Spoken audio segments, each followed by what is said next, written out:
Egypt के शहर Cairo से तकरीबन 500 किलोमीटर दूर लाइमस्टोन के बड़े बड़े पहाड़ मौजूद हैं। इन पहाड़ों को वैली ऑफ द किंग्स भी कहा जाता है। हैरत की बात यह है कि ये वैली अपने अंदर बेशुमार राज छुपाए हुए है। इन राजों का पर्दाफाश करने के लिए किंग्स वैली में पिछले 200 सालों से खुदाई का काम चलता आ रहा है। जेम टीवी की वीडियोस में एक बार फिर से खुशामदीद। नाजरीन, आज से करीब 4500 साल पहले जब इजिप्ट यानी मिस्र के किंग्स मर जाया करते थे तो उनको पिरामिड्स बनाकर उसमें दफन किया जाता था। पिरामिड्स के अंदर मुख्तलिफ चैम्बर्स सजाए जाते थे और जिन चैम्बर्स में किंग के साथ साथ उसका सारा खजाना भी डेकोरेट किया जाता था। एंशिएंट इजिप्शियंस का मानना था कि इंसान के मर जाने के बाद आफ्टर लाइफ में भी ये सारा खजाना उसके काम आता है। लेकिन इतने बड़े बड़े पिरामिड्स बनाने में काफी वक्त भी लगता था और काफी ज्यादा मेहनत भी, जिसके बारे में आप जेम टीवी की वीडियोस जरूर देख चुके होंगे।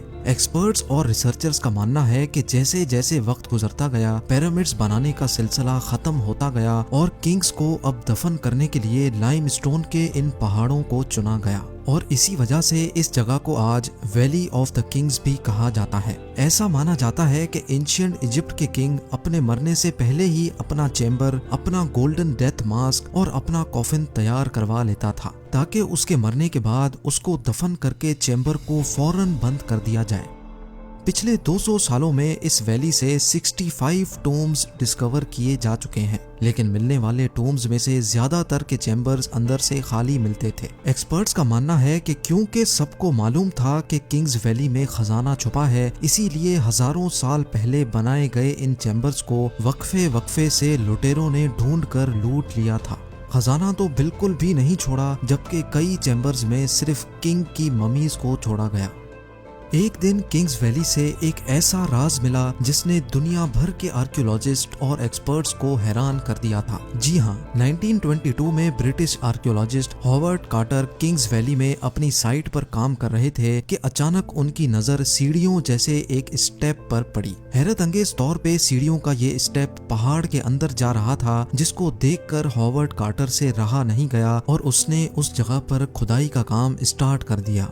एक्सकवेशन टीम खुदाई करती गई और पहाड़ के अंदर से मजीद स्टेप्स नमूदार होने लगे। अब ये तो कंफर्म था कि पहाड़ के अंदर बने ये स्टेप्स जरूर किसी सीक्रेट जगह को ले जाएंगे। कई फीट की खुदाई के बाद जो मंजर देखा गया उस पर यकीन करना बहुत ही ज्यादा मुश्किल था। जी हाँ, किंग्स वैली के पहाड़ के बीचों बीच एक और टूम्ब मिल चुका था। ये वो टूम्ब था जिसकी एंट्रेंस 3000 साल पहले बंद की गई थी। यानी हॉवर्ड कार्टर अब एक ऐसा मंजर देखने जा रहा था जो पिछले 3000 सालों से किसी ने भी नहीं देखा था।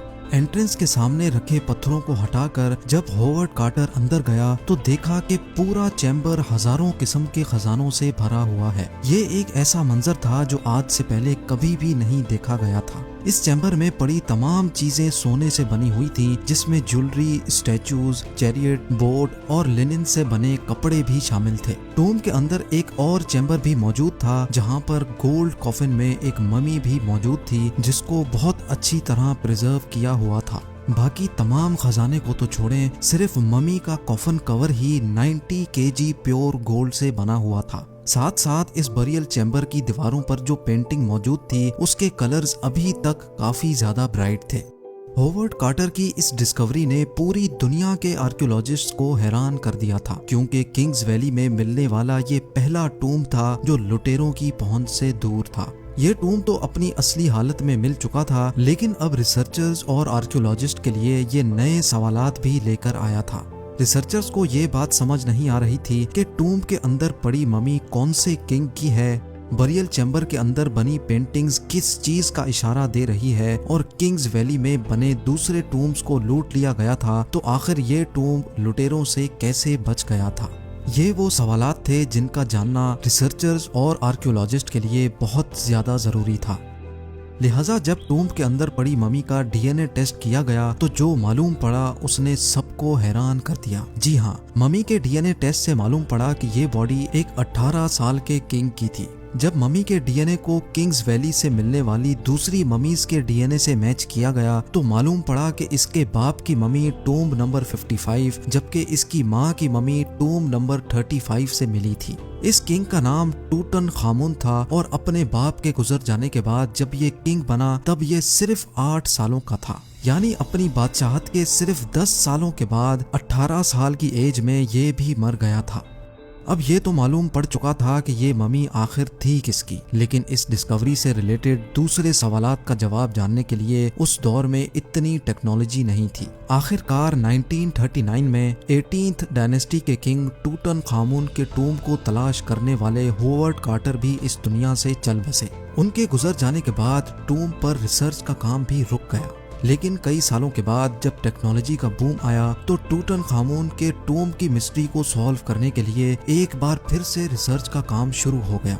इजिप्टोलॉजिस्ट आलिया इस्माइल टेक्नोलॉजी की मदद से टूम्ब की बकाया मिस्ट्रीज को सॉल्व करने के लिए मैदान में उतर आईं। उनको इस किंग की जिंदगी के बारे में जानना था जब वो 3000 साल पहले जिंदा थे, और ये टूम्ब किस वजह से लुटेरों से बचा रह गया था ये जानना भी आलिया के लिए बहुत ज्यादा जरूरी था। सबसे पहले चैम्बर की वॉल पेंटिंग को समझने के लिए उन्होंने उसको स्कैन करके सॉफ्टवेयर में रन किया तो एक एक करके सारे राजों से पर्दा उठता चला गया। वॉल पेंटिंग के स्कैन को जब जूम करके देखा गया तो उस पर अभी तक पेंट ब्रश के निशानात वाज़े तौर पे नजर आ रहे थे।